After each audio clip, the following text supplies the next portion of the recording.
There are nights when football ceases to be a game of numbers, of statistics, of cold scorelines that summarize 90 minutes of sweat into 2 digits. There are nights when the ball rolls not to fulfill a schedule, but to write memories. And that is exactly how DRV PNK Stadium breathed when the final whistle echoed, cutting through the humid Florida air like a sigh of collective relief. Inter Miami 2, Portland Timbers 0. A result that, at first glance, seems simple, almost discreet for those seeking spectacles of electrifying comebacks or historic routes. But those who have felt the weight of a victory built with patience, with intelligence, with the courage not to yield to chaos, know that the 2-0 carries within itself an emotional density that few scorelines can translate. It was not just a win. It was a testimony. A testimony that greatness is not announced with shouts, but consolidated with tactical silence, with microscopic choices, with the unwavering faith of a group that decided to breathe in the same rhythm even when the wind blew against them.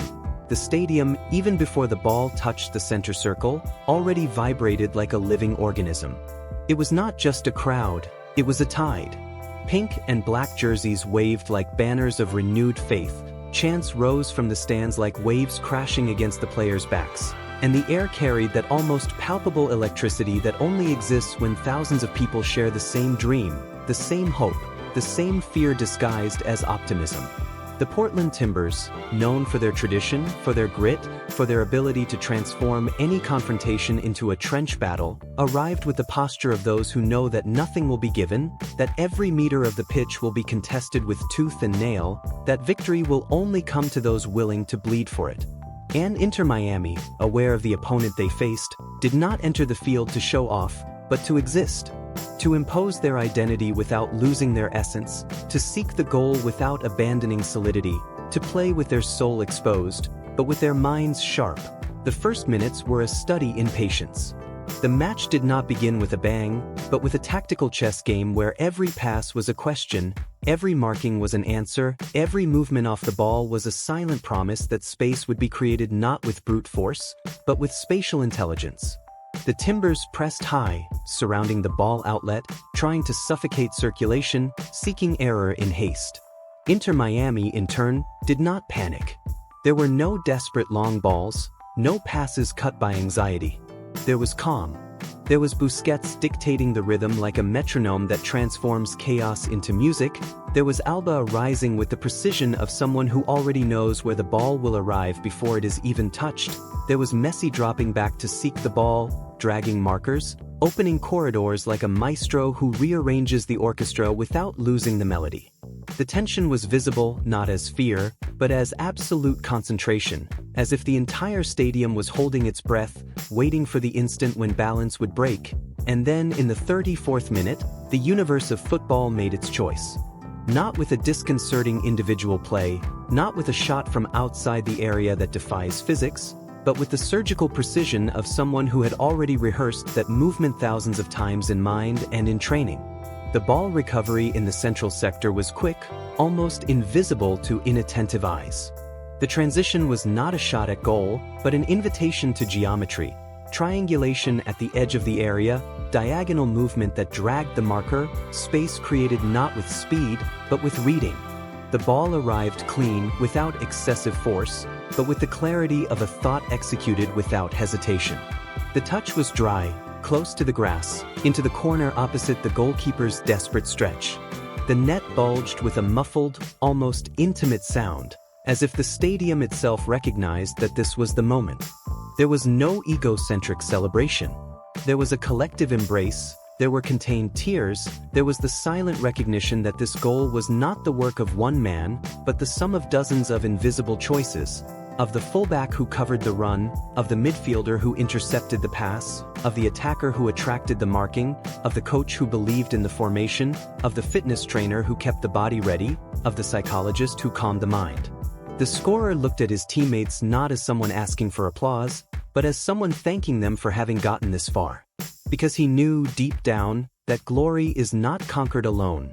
It is shared, divided, multiplied when the collective breathes as one. That the stadium exploded, but not with the frenzy of those seeking only the shout. It exploded with the relief of those who saw patience rewarded. And Inter Miami, knowing that the Timbers were not an opponent that would surrender easily, did not close up. They did not retreat lines out of fear, did not transform the advantage into a defensive trench. On the contrary, they continued playing with the same identity, with the same courage to expose themselves, with the same faith that the second goal would come not by luck, but by consequence. The following minutes were a lesson in noble suffering, a practical demonstration that attacking is not just seeking the goal, but maintaining possession, dictating the rhythm, controlling the narrative.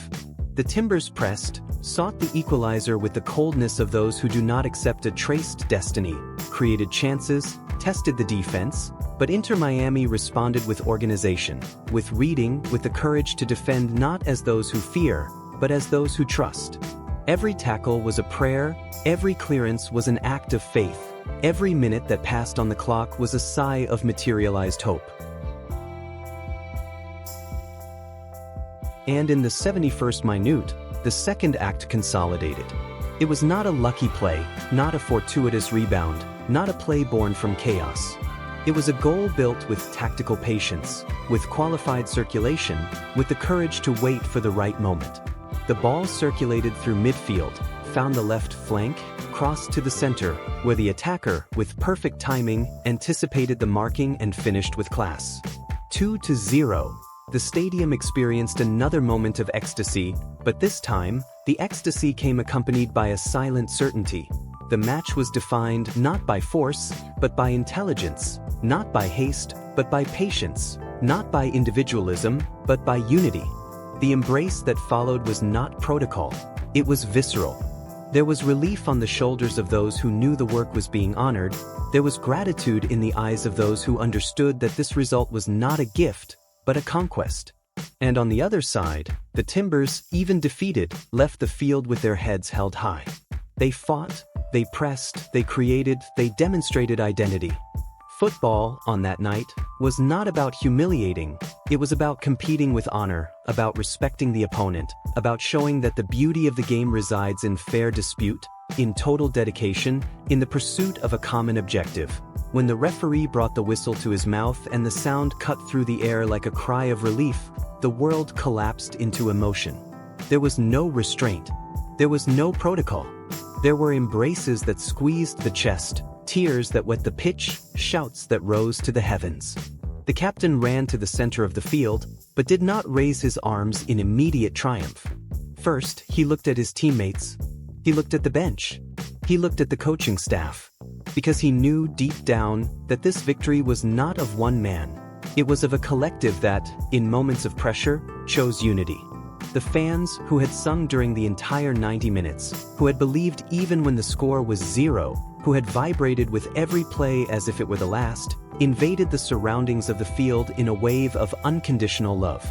It was not just a celebration, it was a meeting between those who dreamed and those who achieved, between those who waited and those who gave everything.